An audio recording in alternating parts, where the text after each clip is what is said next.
धन्वन्तरिमादिदेवं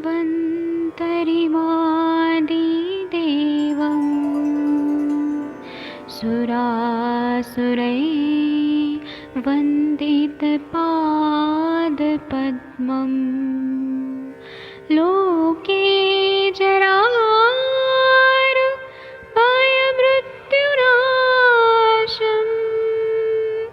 दातारमीशं विविधौषधीनां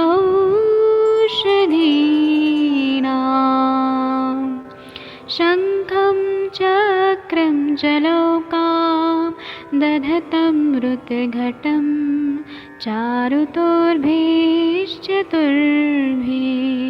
सूक्ष्मस्वच्छादिरुद्यं शुकपरिविलसन् मौलिमं भोजनेत्रम् कालाम्बोदोज्ज्वलाङ्गं कटितटविलसत् चारुपीताम्बराढ्यं वन्दे धन्वन्तरिन्तं निखिलगदमिव प्रौढदावाग्निनीलम्।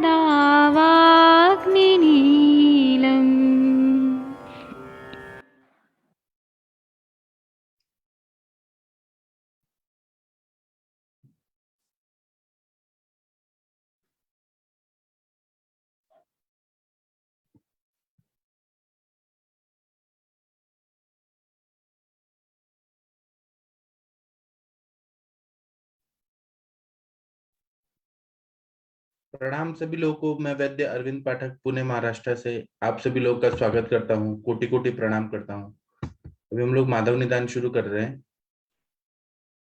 इसमें अरोचक निदान ऐसा हम अध्याय शुरू करते हैं। स्वर भेद के बाद अरोचक निदान।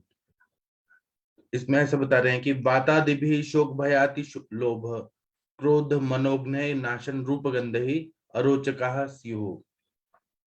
इसमें ऐसा बता रहे हैं कि अरोचक के पेशेंट हमारे पास आते हैं तो इसमें क्या क्या रहता है कि जैसे कि श्वास है, कास है, हिक्का है, ये तीनों एक ही स्थान के होते हैं। उसके पश्चात स्वर भेद का स्थान भी उनके समीप होता है।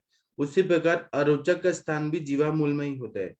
मुख के अंदर दो प्रणालियां होती है, एक श्वास प्रणाली, एक आहार प्रणाली। श्वास प्रणाली का उद्गम स्थान एक यंत्र होता है जिसे स्वर यंत्र कहते हैं।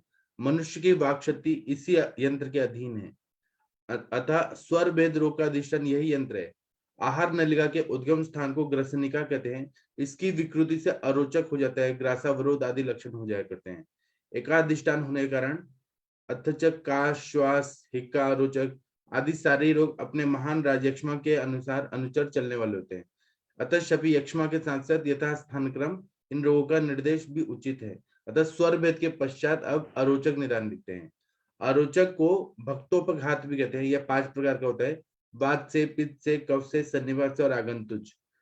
इनमें आगंतुज होता है शोक से, भय से, अति लोभ से, क्रोध से, मन में ग्लानि उत्पन्न कर देने वाले अन्नादिक रूप और गंध के योग से हो जाया करते हैं।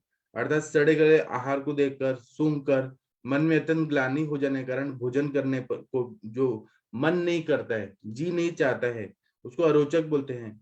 इसी तरह से शोकादिकों के कारण भी मन बुझ जाता है, जिससे मनुष्य की भूख मर जाती है, खाने पीने की बिल्कुल इच्छा नहीं होती है।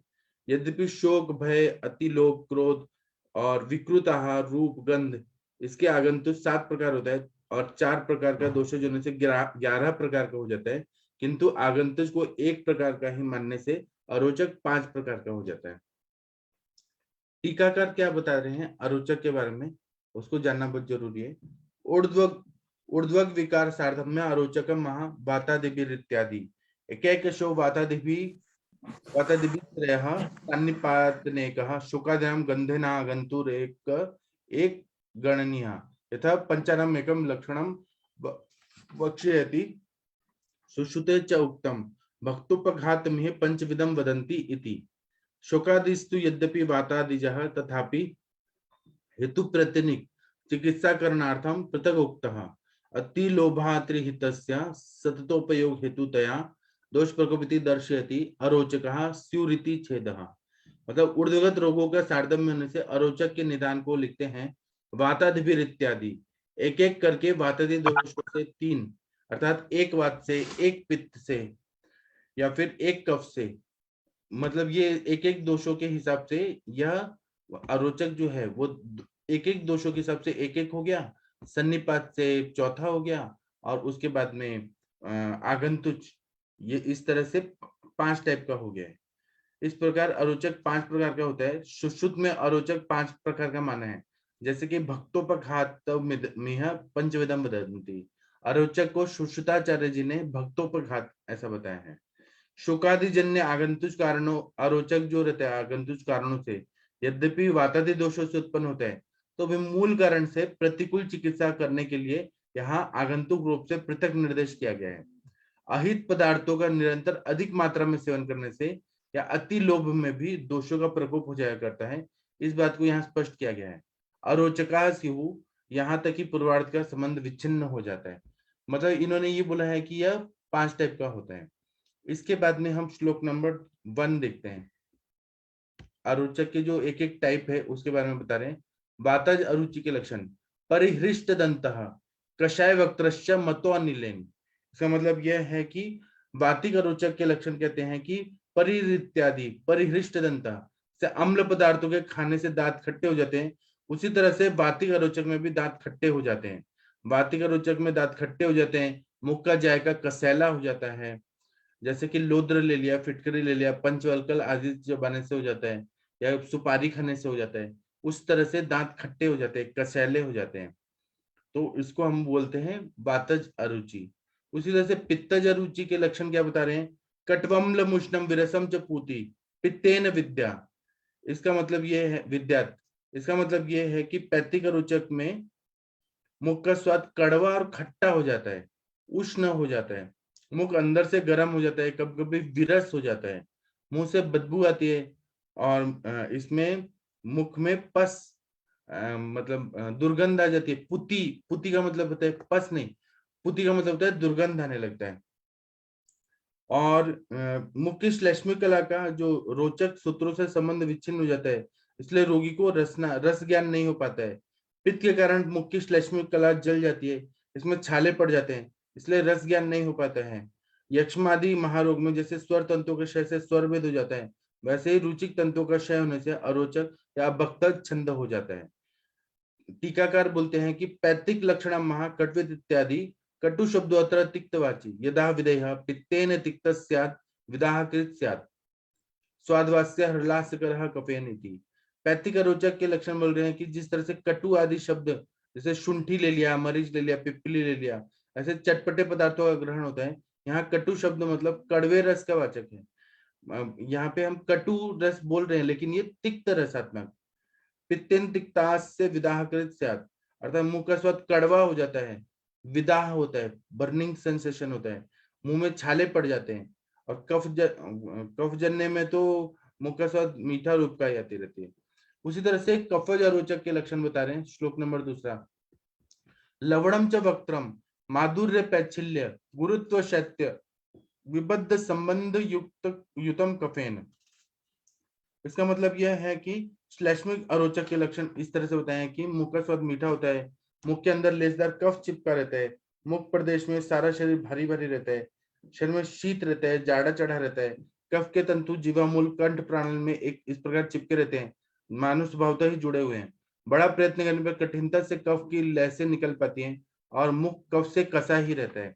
टीकाकार बोलते हैं कि श्लेष्मिकम महा लक्षण महा लवणम इत्यादि लवणम वक्त्रमिति विदग्धस्य श्लेष्मणो लवणरसत्वात् उक्तम हि शुश्रुते श्लेष्मा विदग्धो लवणः स्मृतः पित्तम विदग्धम अम्लम इति विबद्ध संबंधयुक्तमिति विबद्धम च तत् संबंधयुक्तम चेति विबद्ध संबंधयुक्तम अत्र विबद्धम बद्धमेव भक्षणाद्यार सामर्थ्यात् संबंधयुक्तम कफस्य तिशेषः भावे अक्तः कफलिप्तमित्यर्थः विबद्ध संबंधयुक्तमिति पाठांतरम सुगम विबद्ध सन्नद्ध युक्तम इति पाठे विबद्ध सन्नद्ध सच प्रकृतिवत् कफस्य सन्नद्धो बद्धः अणबंधने स्माद् धातो पूर्वत इत्यादि विबद्ध स्तंभ युतम इति काश्मीरः। मतलब कश्मीर के पंडित लोगों ने ऐसा बोला है कि विबद्ध संबंध युक्तम, इसका मतलब यह है कि मुख में बंध जाता है, बहुत ज्यादा कफ जो रहता है वो कफ कफ कफ कफ सब चिपका रहता है, और इसमें क्या रहता है कि लेसदार कफ निकलता है, शरीर भारी भारी रहता है, मुंह का स्वाद कभी कभी नमकीन रहता है,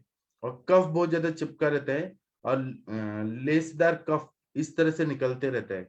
तो यह कफज अरुचि के लक्षण हो गए। ये मैं एक साथ ही सब पढ़ रहा हूँ, फिर हम लोग डिस्कस करेंगे। आगंतुज अरुचि के लक्षण बता रहे हैं।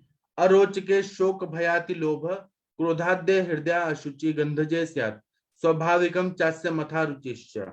इसका मतलब यह है कि शोक से, भय से, अति लोभ से, क्रोध करने से, अहृदय पदार्थों को खाने से, अशुचि गंध के कारण जो आगंतुज टाइप की अरुचि उत्पन्न हो जाती है, उसमें मुंह का स्वाद स्वाभाविक रूप से, स्वाद तो स्वाभाविक रहता है, अरुचि बहुत ज्यादा रहती है, मतलब उसमें टेस्ट पता चलता है लेकिन अरुचि ज्यादा रहती है। अति लोभ के कारण जो मनुष्य किसी विशेष पदार्थ को उसके लिए लालयित रहता है, एकदम अधिक खा लेता है, फिर भी उसकी सदैव छुट्टी समझनी चाहिए। ऐसा हमने कई व्यक्तियों में देखा है। इस सड़ी गली वस्तुओं को भी देखकर मनुष्य का जी पलट जाता है, भूख रहने पर भी खाने को जी नहीं चाहता है। टीकाकार बोलते हैं आगंतुज महा अरोचक इत्यादि अहृद्य गंधो घ्राणादुर्जको गंधः स्वाभाविकम चास्यमिति अवृत मुख रसत्वम न तु स्वातदिवत कषायत्वादि। मतलब इसमें नाक में चढ़ाने वाली दुर्गंध अहृद्य गंध मान जाती है। स्वाभाविकम आस्यम, इसमें मुख का स्वाद स्वाभाविक रूप से ठीक ठीक होता है, नहीं कि कसैला, ना कड़वा, ना नमकीन होता है, क्योंकि इसमें दोषों का अनुबंध नहीं होता है। यह आगंतुष टाइप का अरोचक है। यह एक स्पेशल बताया। इस पर संत तुकाराम जी महाराज जो हुए महाराष्ट्र में, उनका एक कहानी बताता हूँ। एक बार क्या हुआ कि उनको ना खीर बहुत पसंद था, और उनके गुरुजी ने कहा था कि आप कृष्ण में भक्ति करो, भगवान में भक्ति करो। तो वो जब भी वो भगवान के भक्ति में बैठते थे, तो उनको एक इंद्रिय पे कंट्रोल नहीं था, उनको हर समय खीर खाने का मन करता था। तो वो ना अपनी वाइफ को बोलते थे कि खीर बनाओ। तो वो इससे बहुत परेशान थे कि मुझे खीर खाना है, मुझे खीर खाना है, और लेकिन वो भगवान में न ध्यान देके खाने पीने में ही ज्यादा ध्यान रखते थे। तो फिर ना उन्होंने एक बार अपनी पत्नी को बोला कि मैं जब तक खाऊंगा तब तक तुम खीर देते रहो, खीर देते रहो। तो उन्होंने इतना खीर खाया, इतना खीर खाया कि उनको उल्टी आ गया, अकंठ प्राशन जैसा खीर खाया, उल्टी आ गया। फिर उल्टी करने के बाद वो उल्टी जो निकला वॉमिट, वो भी खीर खा लिया। फिर उसके बाद में फिर उल्टी आया, फिर वो खा लिया। इससे उनको ना इतना घिन आ गया वो चीज से, इतना घिन आ गया, और फिर वो भगवान की भक्ति में लीन हो गए। तो इसी तरह से यहाँ पर आगंतुज अरुचि है ना, इसमें मुख का स्वाद स्वाभाविक रहता है, लेकिन अरुचि हो जाती है कोई चीज से, इतना अरुचि हो जाती है, तो इसको आगंतुज अरुचि बोलते हैं। मैं आप लोगों को अनम्यूट करता हूँ, आप लोग आइए और हम लोग संभाषण शुरू करते हैं। कुछ बताएंगे आप लोग अपना कुछ अनुभव। आपके पास ऐसे पेशेंट आते होंगे, वातज पित्तज कफज आगंतुज टाइप के। एक बार देखिए अनम्यूट हो पा रहे हैं क्या आप लोग? आकांक्षा जी आप सुन पा रही हैं? हेलो, प्रणाम सर। हाँ प्रणाम। आपके पास ऐसे पेशेंट आते हैं वातज पित्तज कफज? सर अरुचि के पेशेंट सर सिर्फ ये लेके नहीं आते हैं सर, इसके साथ कहीं ना कहीं एसोसिएटेड और जब चीजें व्याधि बढ़ जाती है तभी पेशेंट मुझे सर पर्टिकुलरली मिले हैं। क्योंकि कई लोगों को जैसे कभी कभी मतलब गैस्ट्राइटिस जैसे सिम्टम्स जब कभी लगते हैं, अम्लपीड बहुत ज्यादा होता है, तब पेशेंट बोलता है कि नहीं मुंह में ऐसे स्वाद नहीं लग रहा है। और उसके बाद फिर कई बार पांडु के कुछ ऐसे केसेस आते हैं जिसमें बोलते हैं भूख ही नहीं लगती है, लेकिन खाना भूख नहीं लगती, खाना नहीं खाते, उसके बाद भी शरीर फूला जा रहा है। थायराइड के पेशेंट में भी कभी कभी ऐसे कंप्लेंट मिलती है कि पेशेंट बोलते हैं कि मैडम शरीर फूला जा रहा है लेकिन भूख बिल्कुल नहीं लगती, मुंह में टेस्ट ही नहीं आता है। तो सर ऐसे एसोसिएटेड सिम्टम वाले सर पेशेंट ज्यादा देखने के लिए मिलते हैं। लेकिन इसमें जो पर्टिकुलरली जैसे वातिक अरोचक जो ये बताया गया है, तो लेकिन अगर हम लक्षणों को देख के अगर हम इसमें और अच्छे से सर निदान करें, क्योंकि इसमें जो वातिक में मतलब अभी बहुत अच्छी तरीके से जो आपने पढ़ा है उसमें जैसे दांतों का हर्ष होना, तो यूजुअली इसको हम रोचकता की तरफ नहीं ले जाते हैं, मतलब जो ये पर्टिकुलर सिम्टम है। तो इसको बहुत ध्यान से देखते हुए अगर हम इसको और अच्छी तरीके से निदान करेंगे सर, तो सर बाकी मतलब अरोचकता का निदान करते हुए फिर हम आगे ट्रीटमेंट देंगे तो बहुत अच्छा फायदा होगा। लेकिन सर ये भी है कि बहुत अरोचक जैसे कि है बहुत बड़ी बड़ी गंभीर व्याधियां हैं सर, उसमें एक बहुत ही प्रमुख लक्षण बताया गया है तो इसलिए इसका निदान होना भी बहुत ज़रूरी है सर। तो अब कोशिश करेंगे कि इसको पर्टिकुलरली अच्छे से सर निदान करके करें, क्योंकि एकदम से सिर्फ़ अरुचि के पेशेंट सर नहीं आते हैं सर मेरे पास, और मतलब कोई ना कोई एसोसिएटेड सिम्पटम या कोई डिसीज़ के साथ ही सर मिलते हैं ये लक्षण। जी सर। जी, और किसी को कुछ बताना है तो बताइए प्लीज। सर गुड मॉर्निंग, मुझे एक चीज पूछनी थी। अभी एक हाँ। परसों पेशेंट की हिस्ट्री ली थी, तो उनके मुंह में पानी आता था। तो मैंने पूछा कि मुंह का पानी का स्वाद कैसा रहता है, तो वो बोली सिर्फ पानी जैसा रहता है। तो उसको मैं त्रिदोषज में लूं कि किस में लूं, क्योंकि मुंह में पानी आ रहा है उनको, वो तो भी है मुंह में मतलब पानी भूख आ रहा है वगैरह तो कम लग। कफ कफ लिप्त है क्या? नहीं वो तो ठीक है, जैसे अभी पढ़ते हैं ना हम लोग की नमकीन होगा या ये होगा कसैला तो होगा, दिस दैट कफज मतलब होगा आता ना, है। कफज कफज होगा। तो कफज में सिर्फ पानी जैसा स्वाद रहेगा, उसमें नमक वमक का कुछ वो नहीं काउंट करेंगे। ये आप देखिए, मुंह का स्वाद खारा हो सकता है, मीठा हो सकता है, या पिच्छिल हो सकता है, भारी हो सकता है, शीतल हो सकता है। जैसे उनसे पूछा था तो उन्होंने कुछ बताया नहीं, तो मैंने मतलब कई बार पूछा कि नमक जैसा लगता है या मीठा लगता है या कड़वा लगता है, तो बोली नहीं मैम सिर्फ पानी जैसा स्वाद आता है। पानी जैसा आता है, लेकिन अरुचि है क्या? हाँ उनको भूख कम लगती है। भूख कम लगना अलग बात है, अरुचि हम्म है क्या? ये बताइए।